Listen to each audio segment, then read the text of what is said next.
Perkenalkan, nama saya Nurita Zainul, NPM 2203010051, Prodi Ekonomi Syariah USD.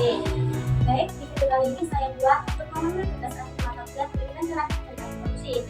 Saya ucapkan terima kasih kepada Bapak dan Ibu yang sudah berkenan hadir untuk disosialisasi saat ini. Materi pertama yaitu tentang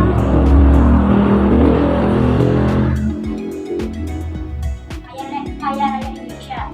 Kaya raya Indonesia itu merupakan istilah umum yang merujuk kepada suatu potensi, keunggulan, maupun kekayaan Indonesia. Hal ini dapat dilihat dari letak strategis Indonesia. Letak strategis Indonesia itu berada di antara dua benua, yaitu benua Asia dan benua Australia. Kemudian di antara dua samudra, yaitu Samudra Pasifik dan Samudra Hindia. Dengan adanya dua benua dan dua samudra tersebut, menjadikan Indonesia itu sebagai persimpangan lalu lintas dunia, baik lalu lintas udara, darat maupun laut. Kemudian yang kedua yaitu adanya sumber daya alamnya. Sumber daya alam di Indonesia itu sangat melimpah, dapat dilihat dari faunanya. Fauna di Indonesia itu mencakup sekitar 25.000 juta spesies tumbuhan dan 400.000 jenis hewan dan ikan.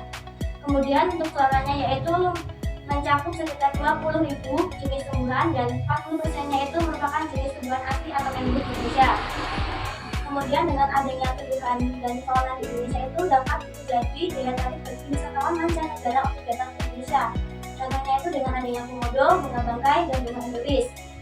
Tidak hanya fauna dan floranya, Indonesia juga memiliki potensi maritimnya, dapat dilihat dari sumber daya di lautnya, hasil tangkapnya itu, kemudian dari hasil tambangnya seperti batu bara, kemudian nikel, gas alam, minyak bumi, dan lain-lain. Kemudian yang ketiga yaitu adanya sumber daya manusianya. Yang keempat adanya keanekaragaman budaya. Keanekaragaman budaya di Indonesia itu kan sangat berlimpah dari Sabang sampai Merauke, khususnya itu di suku Baduy dan Toraja. Di suku kedua itu masih sangat lengkap atau sangat terjaga, jadi hal itu dapat menjadi daya tarik wisatawan untuk datang ke daerah tersebut. Kemudian yang kedua yaitu adanya realita Indonesia. Realita Indonesia itu dapat dilihat dari sebelah CPI dan HDI-nya. CPI merupakan indeks persepsi korupsi. Nah, CPI ini digunakan untuk mengukur tingkat korupsi di suatu negara melalui sektor publiknya.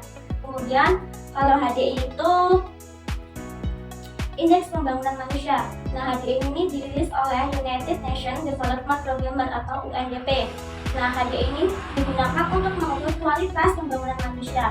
HDI ini juga berfokus pada ada 3 aspek yang difokuskan dalam HDI, yaitu dalam aspek pendidikan, kesehatan, maupun ekonominya. Kemudian yang selanjutnya yaitu CPI di Indonesia. CPI di Indonesia itu memperoleh skor sekitar 33/100 dan memperoleh skor di 121 sampai 108 memperoleh skor di 121 dari 180 negara. Hal ini berarti menjelaskan bahwa Indonesia itu masih memiliki tingkat korupsi yang sangat tinggi dari negara-negara lain. Kemudian HDI-nya itu memperoleh skor di 0,600. Hal ini menjelaskan bahwa Indonesia itu masih memiliki kualitas pembangunan yang sangat rendah. Hal ini dapat dilihat dari sektor pendidikannya, kesehatan, dan ekonomi masih lemah. Kemudian yang selanjutnya yaitu apa sih yang akan terjadi jika Indonesia tidak ada korupsi? Yang pertama yaitu akan adanya anggaran negara yang dapat digunakan untuk meningkatkan kesejahteraan masyarakatnya. Kemudian yang kedua yaitu adanya kualitas fasilitas umum yang akan menjadi lebih baik seperti jalanan, rumah sakit, sekolah itu akan menjadi lebih baik. Kemudian yang ketiga yaitu adanya pelayanan publik untuk meningkatkan pelayanan publik yang akan menjadi lebih cepat. Contohnya tuh akan adanya pembayaran melalui QRIS, terus kayak pakai teknologi yang lebih modern. Kemudian yang keempat yaitu adanya pertumbuhan ekonomi yang akan meningkat. Kemudian yang kelima yaitu akan munculnya kepercayaan masyarakat terhadap lembaga-lembaga tinggi seperti pemerintahan. Kemudian yang keenam yaitu akan munculnya atau akan mengurangi citra negatif terhadap pemerintah atau lembaga-lembaga lain akan berkurang. Kemudian yang selanjutnya yaitu korupsi. Di sini ada yang tahu nggak Bapak itu tentang korupsi itu apa? Yang dimaksud dengan korupsi? Jangan jawab nih, sekolah korupsi itu jawab nanti sih mau ada kue kok. Mungkin gitu ya, penggelapan uang Ya. yang dilakukan suatu oknum Ya. dan tidak sosialisasikan sesuai dengan aturan dari pemerintah. Ya, betul. Bisa jadi seperti itu. Nah, di sini saya akan menjelaskan dulu apa korupsi secara bahasa. Nah, korupsi secara bahasa itu ada 2, jadi bahasa Latin dari Perancis dan Belanda. Jika dari Perancis itu bahasa Latinnya itu corruption, jika jika dari Belanda yaitu korupsi, yang jika di Indonesia kan itu menjadi kebusukan, keburukan, kebejatan, tidak bermoral dan ketidakjujuran. Sedangkan secara umumnya korupsi itu merupakan suatu tindakan penyalahgunaan wewenang, jabatan atau kekuasaan yang dilakukan oleh salah satu oknum untuk kepentingan pribadinya. Nah, atau dapat juga dikatakan sebagai suatu tindakan untuk memperoleh keuntungan lebih dengan cara yang tidak benar. Yang selanjutnya yaitu adanya bentuk-bentuk korupsi. Bentuk-bentuk korupsi di sini tuh ada 7 macam. Yang pertama yaitu adanya kerugian keuangan negara. Contohnya yaitu ada seorang pejabat tinggi yang menggunakan alokasi dana pembayaran proyek dana jembatan yang digunakan untuk kepentingan pribadinya, sehingga tuh anggaran dana dari kayak pembangunan jembatannya itu akan terbengkalai dan negara itu akan mengalami kerugian yang sangat besar. Kemudian yang kedua yaitu adanya suap menyuap. Di sini contohnya tuh kayak seorang pejabat dinas yang memberikan uang senilai 300 rupiah kepada dinas perizinan untuk memperoleh usahanya, maksudnya rugi. Banyak contohnya tuh kayak gini. Misalnya ada seorang pejabat yang ingin usahanya tuh diizinkan, tapi itu sebenarnya tuh dia tuh tidak memenuhi syarat. Nah, itu dapat dilakukan dengan memberikan uang atau suap menyuap. Kemudian yang ketiga yaitu adanya penerapan gelar jabatan. Penerapan gelar jabatan di sini dapat dilakukan dengan cara tuh adanya kepala pemerintah yang menggelapkan uang atau memasukkan laporan keuangan untuk kepentingan pribadinya. Terus yang ketiga yaitu adanya pemerasan. Contohnya tuh gini, adanya seorang kepala dinas yang mengancam kepada kontraktor untuk memberikan jaminan uang dengan alasan supaya kontraknya itu tidak dibatalkan. Kemudian yang kelima yaitu adanya perbuatan curang, yaitu kayak panitia pengadaan barang dan jasa itu melakukan pengadaan dengan vendor lain untuk memenangkan tender. Kemudian tuh vendor yang lain itu sebenarnya itu layak, tapi dibuat tidak layak karena dialasankan atau didiskualifikasi dengan alasan pengadministrasian yang kurang. Kemudian yang keenam itu adanya benturan kepentingan dalam pengadaan. Contohnya yaitu adanya seorang pejabat pemerintah yang memberikan proyek kepada bawahannya itu dalam bentuk hadiah,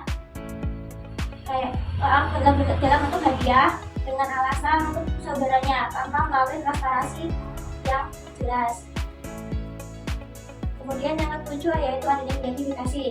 Contohnya yaitu adanya seorang pejabat yang menerima hadiah dari bos besarnya dengan alasan karena udah berhasil memenangkan perusahaan yang disetujui, padahal sebenarnya itu nggak boleh. Hal itu tetap berkaitan dengan jabatannya. Kemudian yang selanjutnya yaitu adanya faktor penyebab korupsi. Faktor penyebab korupsi itu ada 4 macam berdasarkan teori Brown oleh Jack Bollon. Yang pertama yaitu adanya teori greed, yaitu adanya ketamakan di dalam dirinya masing-masing seorang manusia. Kemudian yang kedua yaitu adanya opportunity, yaitu kesempatan. Kemudian adanya need, yaitu kebutuhan. Selanjutnya yang ketiga yaitu adanya explosion atau pemungutan. Yang selanjutnya yaitu adanya dampak masif korupsi atau dampak negatifnya. Dampak masif korupsi bagi negara itu akan meningkatkan hutang negara, kemudian akan menurunkan pertumbuhan ekonomi dan investasinya. Kemudian yang ketiga yaitu akan meningkatkan kemiskinan. Yang keempat akan munculnya etika yang mati. Maksudnya tuh setiap orang yang melakukan korupsi itu tidak akan mempunyai etika. Maksudnya dia pasti etikanya bakal mati dan bodo amat, kayak gak takut gitu karena biasa melakukan korupsi. Kemudian yang selanjutnya yaitu akan hilangnya kepercayaan masyarakat terhadap lembaga-lembaga negara. Kemudian yang selanjutnya yaitu kualitas hidup akan menurun. Yang selanjutnya yaitu akan lemahnya keamanan dan ketahanan Indonesia. Yang selanjutnya yaitu nilai anti korupsi. Nilai anti korupsi ini ada 9. Yang pertama yaitu adanya sikap jujur, maksudnya tuh lurus hati, tidak berbohong, dan selalu konsisten dalam perkataan dan kenyataannya. Yang kedua yaitu harus disiplin, tidak membuang waktu atau kesempatan yang diberikan.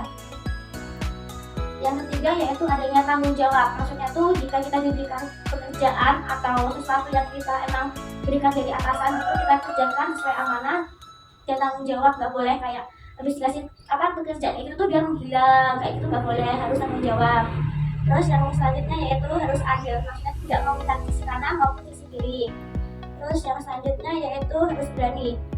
Yang selanjutnya harus peduli, dalam artian tuh harus peka terhadap situasi dan kondisi yang Kemudian yaitu adanya kerja keras. Kerja keras di sini maksudnya tuh lakukan pekerjaan dengan sungguh-sungguh. Selanjutnya yaitu harus sederhana, tidak berlebih-lebihan. Yang terakhir yaitu harus mandiri, maksudnya tuh mampu berdiri sendiri. Ketika kita ditetapkan di perusahaan A kemudian dipindahkan ke perusahaan B, kita tuh mampu untuk menyelesaikan masalah itu sendiri tanpa harus kayak bergantungan dari posisi di A bergantungan dari orang lain, tidak boleh. Kemudian yang terakhir yaitu adanya tokoh-tokoh yang berintegritas dan alasannya. Yang pertama yaitu adanya Baharudin Lopa. Kenapa Baharudin Lopa itu dikenal sebagai orang yang berintegritas? Karena Baharudin Lopa itu dikenal sebagai jaksa agung yang tegas, jujur dan tidak mudah dikompromi, termasuk dalam kasus korupsi. Kemudian ia juga merupakan oknum yang berani menindak siapapun tanpa pandang bulu, baik pejabat tinggi maupun siapapun. Kemudian yang ketiga yaitu dalam jabatannya itu beliau juga mampu menolak gratifikasi dan menjalani hidup yang sederhana, mencerminkan ketulusan dan kejujurannya. Kemudian untuk nilai yang dapat diambil dari Baharudin Lopa yaitu sikap jujur, adil, kemudian ketegasan dan keberaniannya dalam menegakkan hukum. Kemudian yang terakhir yaitu adanya kesederhanaan dan hidup sesuai dengan prinsip moral bukan kepentingan pribadi. Kemudian yang kedua yaitu adanya tokoh Buya Hamka. Buya Hamka ini dikatakan orang yang berintegritas karena Buya Hamka ini dikenal sebagai ulama dan sastrawan, dan beliau juga dikenal sebagai orang yang konsisten dalam menyuarakan nilai-nilai moral dan keadilan serta menentang segala bentuk ketidakadilan termasuk korupsi. Kemudian yang terakhir yaitu ketika menjabat sebagai ketua MUI, dia itu dikenal sebagai orang yang tegas terhadap kejujuran meskipun mendapat tekanan dari berbagai pihak. Untuk nilai yang dapat diambil yaitu sikap tegas, konsisten dalam menyuarakan nilai-nilai keadilan, kemudian kemampuan untuk menginspirasi masyarakat untuk menjunjung tinggi keadilan.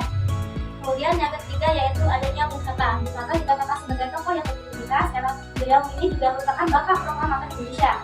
Kemudian beliau juga dikenal sebagai figur yang jujur dan sederhana meskipun memiliki kekuasaan yang tinggi.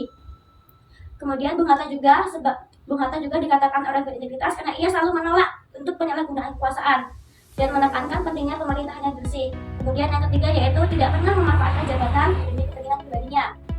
Yang selanjutnya nilai yang dapat diambil yaitu sikap jujur, hidup sederhana meskipun jabatannya tinggi. Yang ketiga yaitu fokus pada kepentingan rakyat dan negara di atas kepentingan pribadinya. Baik, mungkin cukup sekian yang dapat saya sampaikan. Saya mohon maaf jika terdapat salah kata atau perkataan kepada saat menjelaskan materi tadi. Saya mohon maaf. Saya ucapkan terima kasih kepada para audiens. Saya ucapkan Assalamualaikum warahmatullahi wabarakatuh. Waalaikumsalam.